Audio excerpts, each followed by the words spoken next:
We have got ourselves two versus two Halo Wars games, and the first one I am playing, who I believe is Cutter, and I am actually going up against double Yap Yap. Dark Blue is going to be Shipmaster, and so this game's going to be very interesting on how it plays out. We're going to start off with this usual build that we're starting to get into the habit of, which is the supply focus with the quick mini base in order to try and have more production of our Marines down the line. And we're going to use our resources down the map as a whole. Also, in case you have not noticed, I hope you've been enjoying this new content that's been coming out. This is hopefully a schedule I will abide to, and we will see how it will continue to evolve and grow. Thank you for the love and support for those that have given it. I appreciate it. And now, right away, we're seeing Yap Yap sending cannon fodders to my area as a whole. I think they're going to go after the garrison at the top or try to steal my mini, but now red is also coming their way towards me as well. A grunt mine has went down, which unfortunately hit my marine, and it looks like they're heading straight towards my base. So before I can even get into anything further, we are actually going to be under attack right about now against both yellow and red. There's one chopper and a bunch of cannon fodder that is going to be at my base now. At least yellow has shown up. Red did show up in the map, but they have not shown up just yet as a whole. So we're going to cancel the generator upgrade, and this is going to be important because we're going to want to have the upgrade. And it turns out I'm actually playing as Anders, which means R&D development is going to make things cheaper and faster for my upgrades. We're going to get that one last marine built. We're going to keep our base locked. We know that they're going after the generator to try and stop that from happening. And so now we just got to be patient and just wait for the opportunity to bring our Marines in. We're going to keep streamlining some Marines. And now we're going to go ahead and unlock the base and let out some of our Marines because the grenade ability is about to be unlocked. Meanwhile, Dark Blue is doing their best to go ahead and grab some mini bases around the map. So right now it's going to be up to me to try and hold this off. And the grenade abilities are going to start off relatively well. We will get a restoration drone that we're going to use to try and save the generator, since that is what's being focused on. We do lose 100 power, but we are keeping the gen alive, and now Red's hero of Yap Yap has shown up as well. So I need to take out the chopper first. That is the bigger priority, and then we're going to go ahead and deal with this hero down the line. But we're going to keep our double production of Marines going. There's a lot of pressure coming in. The Yap Yap's going to heal some of the cannon fodder. Our gen is taking a lot of damage, but it does look like we're kind of holding as of right now. That one chopper does back up, and yellow's going to start retreating just a little bit or start targeting the Marines as a whole. But we're starting to clear out the remainder of these cannon fodders. A turret will be made in the back right. Grenade ability is doing some amazing work getting rid of some of the cannon fodder as a whole. Shipmaster has shown up as well, which means we can go ahead and start targeting down the hero with the Shipmaster. So our teammate showed up just at the right time, and I'm going to continue to just focus on the yellow cannon fodder that's going after the generator. And it does look like we're going to be able to hold this rush that ended up happening between both the Yap Yaps towards my base. And so the next step here is to go ahead and just let's get map control. They wasted a lot. Of course, the cannon fodders were free, but those cannon fodders were not used to get resources around the map. A hero came out, a chopper was taken care of, and we do have a bunch of Marines with grenades that we can go ahead and try and take advantage of this situation. We're going to make one more turret that's continuing its building, so then that way, in case they decide to come to our base, we have two turrets to protect our area. And now we found a mini base that is going to have a raid camp, so we're going to try and focus down on that right away. We're going to upgrade our gen because we had the power to do so, and we're going to keep the Marine production going towards our Marines and see if we can take out this mini base before anything pops out from the raid camp. Fortunately, we don't have to deal with suicide grunts because both of them are Yap Yap. And we're going to go ahead and focus this down while Dark Blue is getting some good momentum in the middle of the map, going after that middle power node and attacking yellow and red as a whole over there. And with the amount of Marines that we have, I feel pretty comfortable to go ahead and try and grab an expansion base now that we're floating around the 5,200 power and supply. And it looks like we're going to be able to grab that, and now we're going to start working on the power nodes. As I mentioned before in every video, that I will continue to reiterate, 2 nodes equal 1 gen. So if we can get ourselves a gen, that would be good. And here's a double mini coming in from Yap Yap that has both an Apex and a raid camp associated with it. So it looks like they're going to try and make some engineers to heal their army.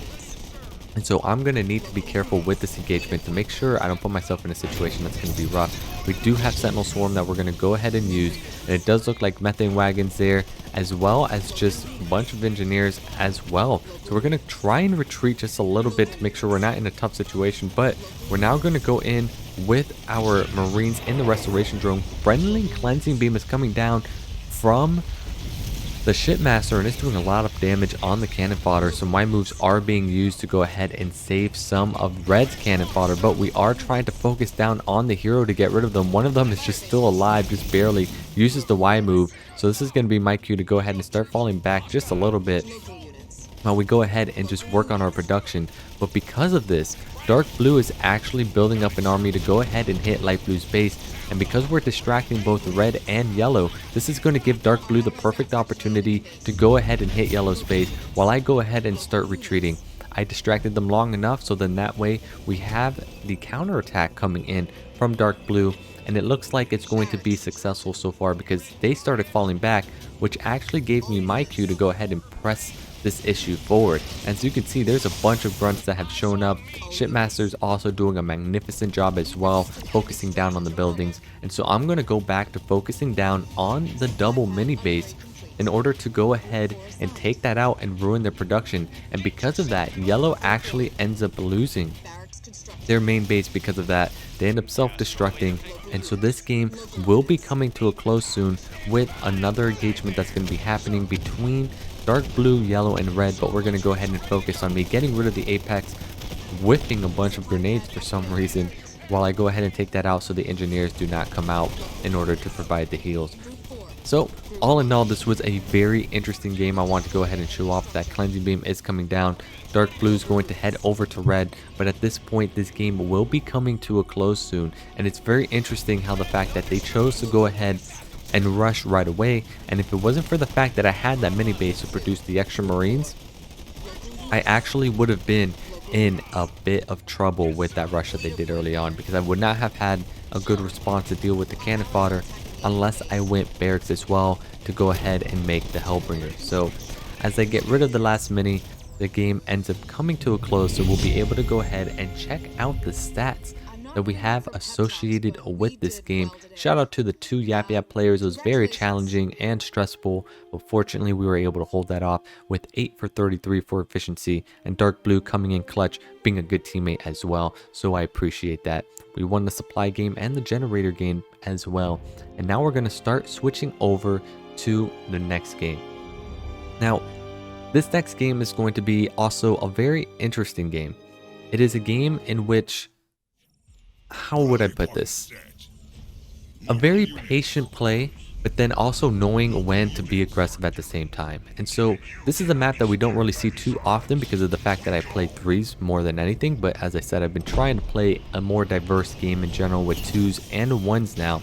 And so we're going to start off with going after the power node right away. It is unfortunate our grunts will get damaged, but I didn't get that point to go ahead and get that extra vision right away. So it is a little bit unfortunate in that regards. But what I can say is that we are going to at least be able to get the power node. We're going to start working on the supplies, and we are playing as Shipmaster, in case I did not say that.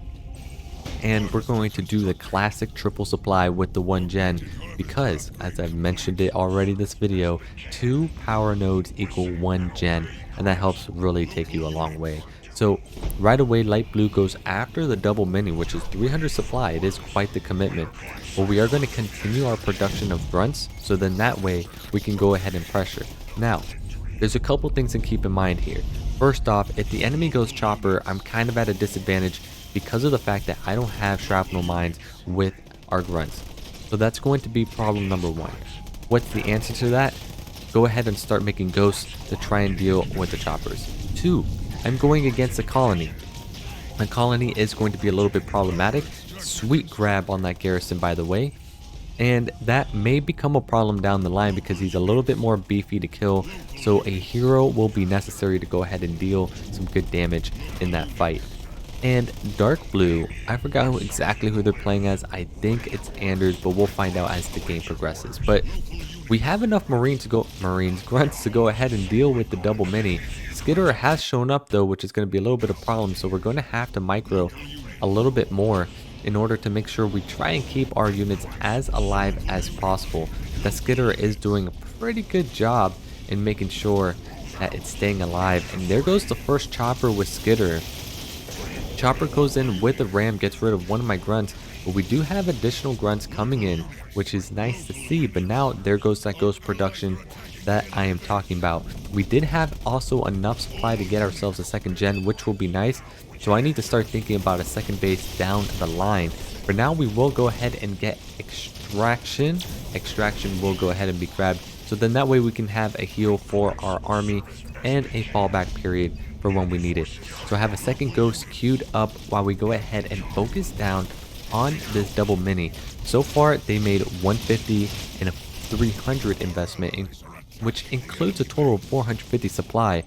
So I don't think that single supply will give them 450. Maybe it will, I don't know, but that's really hurtful in the economy as a whole for them. They are trying to make units out of the mini base, but with what we've got, I think we're going to have an opportunity. A whiff ram comes in on the marine, which is a little bit unfortunate, but we're going to keep our production going with our ghost at this point, and we're going to look to see if we can grab ourselves a second base while we go ahead and target down the mini base, because now dark blue has also gone infantry play with some snipers. So a good transition in general to ghost, which is nice to see. Let's see if we can get rid of a chopper. No, we cannot. Oh, we just got it at the very nick of that. That was very nice. And so we can use an extraction to get on out of here, because our units are hurt pretty badly. The Rams are going to come in, and red doesn't have any more troops over here in the middle. So this is going to be our cue to use extraction, pull some units out, and let's start working towards the next stage of our game. We do have some ghosts in order to go ahead and take a good engagement against these choppers if they end up coming our way. We're going to shift over to the mini if necessary, but right now things are looking good. We're getting towards Tech 2. We have at least 2 power nodes. We have 3 power nodes right now, so that's a gen and a half right there. And our second base is being established, which is a good sign, because I don't think the enemy has a second base established just yet either. So we're going to go ahead and push a little bit further because we have a unit garrisoned up. I see the Marines were thinking about going after the power node, but they chose not to, which is going to be my cue to go ahead and start getting ourselves ready for Tech 2 transition. So we're going to get ourselves a third generator to get that additional power, which will be nice. We see a colony coming our way. Now, I know I can't win this battle, and here's that armory war console that I'm talking about, where we want to go ahead and just not take bad engagements and not lose our army. We have a reasonably sized army, and so all we need to do right now is just fall back a little bit. We need to get our hero out, and we're going to continue with grunt production from here on out, only because of the fact that Shipmaster will do a good job in regards to trying to take out some units on the ground. And so what we're going to end up going here is we're going to go Apex to get the heals and get shrouds if we choose to do so. Our war console will be coming up, which will be nice to see. We will have cleansing beam to go ahead and use, and now we're going to start getting our upgrades for our hero, and it looks like we're going with a 1-1-1 build. There's the raid camp. So if we have raid camp and Apex, there's a good chance I'm going to end up going Foundry here, which is why I call it the 1-1-1 build. It's going to be Foundry, Apex, and raid camp all together, with our hero that's going to end up trying to have a good presence in the map as a whole. So we have a good economy going right now, and now we want to see if we can take the garrison, and red's doing an awesome job going after the power nodes. We will make some elite rangers because we have to go ahead and deal with colony as a whole, but it does look like there's going to be a big push by Forge on that right hand side, and light blue is over there as well. So I want to go ahead and reinforce the best of my ability while we continue to work on our economy. There are snipers set up in this garrison, and because of that we're going to have to try and take care of that first. And there we go, a second base is being established by colony right now. All we can do is focus down on the skitter, get rid of that, and then see if we can get rid of some of the choppers that are here. We do have rams, which will be nice, but those skitters will make it incredibly hard to clear all this out. Forge Hog is here as well, and we do have a cleansing being ready to use if need be. But I'm going to go ahead and just try and focus down on the choppers in order to go ahead and at least clear out those skitter choppers. My bad. So then we can go ahead and just have a little bit more map control. Those choppers can go anywhere and everywhere above the map, so we want to try and stop that from happening. So an additional supply pad is being made, because we're a little bit shy on the supply economy here. And there we go, the foundry. This is a 111 build indeed, and so now we're going to start producing high target units, right? We can make reavers if we need them, we can make locusts if we need them. Obviously we're going to start making hunters to deal with the forge, and we can make elite rangers. And it looks like red is going to start having some air units, so it's a good thing I'm not committing too hard on the air side, even though our air side is going to be mainly heals and shrouds. But speaking of which, light blue is going to go ahead and try and push us on our expansion base over here, so we're going to send our shipmasters start working on the guy lots to take them out right away, while we go ahead and see if we can get rid of the chopper. We do have some hunters to go ahead and clear this up right away. We have a displacement as well in case things get too hot and we need to move the army away from us. And with our engineer showing up, we were able to go ahead and easily repair everything that's there for that mini base. So second base established quite nicely. It's pretty much fully populated. We do have ourselves a hero as well, and there's colony in the garrison. I can't push that right now. That's a little bit too hard to go ahead and push, but there is a forge hog that's going to be chilling, trying to attack the mini base. And now I'm not sure what's going on here. The forge hog is actually just standing right there, so we're going to easily take that out. Maybe it was a misclick or a bad rally point that was set up in the middle. That's what it looks like, since a Wolverine showed up there as well. But we now have enough for Tech 3. We're going to continue to work on our base defenses just in case, while I make some reavers now. Shipmaster will go after one of the snipers and takes it out with a glorious animation. And now I saw that colony is actually outside the garrison and starting to shift on over to the backside, which means I can go ahead and shift on over to the opposite end and try and take that garrison before he does, so then I can go ahead and get ourselves a good attack to pressure the second base that colony has. So we're going to try and get an elite ranger in there specifically because they have good anti-infantry, which is going to help against the colony. And now we're in Tech 3, so now we're going to have an opportunity to try and push. Meanwhile, I don't have any upgrades right now whatsoever, but we do have an upgraded shipmaster that's pretty strong. And so now we're going to have units being ready to engage here with some locusts. Our shipmaster's going after the gen as well. Now I do have a displacement if I need to use it, but as of right now it's looking like I don't need to use it at the moment. The reavers will try and do some work here against the shrouds. Our air units are taking a little bit more damage than what I would like. And now we're going to start getting our upgrades across the map as a whole, while we continue to work on stripping down this base. Locusts are going to do some amazing work. We're going to get our base defenses up, but now we got to get our locusts a little bit closer. It's not really good what we're doing right now, but with the reaver we're going to get rid of the engineer. Clearly their colony has shifted over to the other side, so we're having trouble just trying to get rid of the base as a whole. So now we're going to use the cleansing beam because the engineers and the reavers are all bunched up, so we're going to do some good damage, at least getting rid of 2 engineers, which is nice to see. Cleansing beam will start focusing down on the colony, so we're going to get some good damage there. We will focus down on the snipers with our shipmaster, and now we're kind of stuck between a rock and a hard place. Dark Blue's trying to come in with the flank. There is not much units though in order to try and stop us, which is nice to see. But colony is going to keep dibbling and dabbling right outside its base. But the elite ranger garrison is looking really good, and now we have shrouds as well. And he can't push that close because I have a shipmaster that is doing some good work on this side of the map. Now I need to just be able to bring down that shield gen. That's going to be the next phase of this attack, but we need to keep our shipmaster as healthy as possible. We do have a displacement, but we're not going to use it just yet. We need to find a way to go ahead and get rid of the shield gens first, so we're doing some great damage in that regard.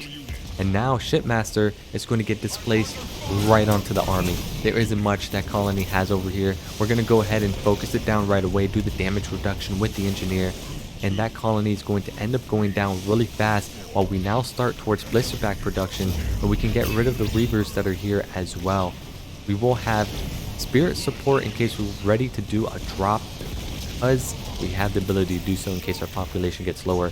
But we're going to focus down on the shield gen and then focus down on the expansion base to go ahead and take it out, while we get our own cloaking gen and shield gen on our expansion base. Now Forge is trying to come in for the rescue on this side, but all in all, the damage is already done. They lost their base, and with the siege that happened to come in by red, which is very nice, it's going to help push dark blue back, and it looks like we were able to easily kill the Forge that's on their side of the map.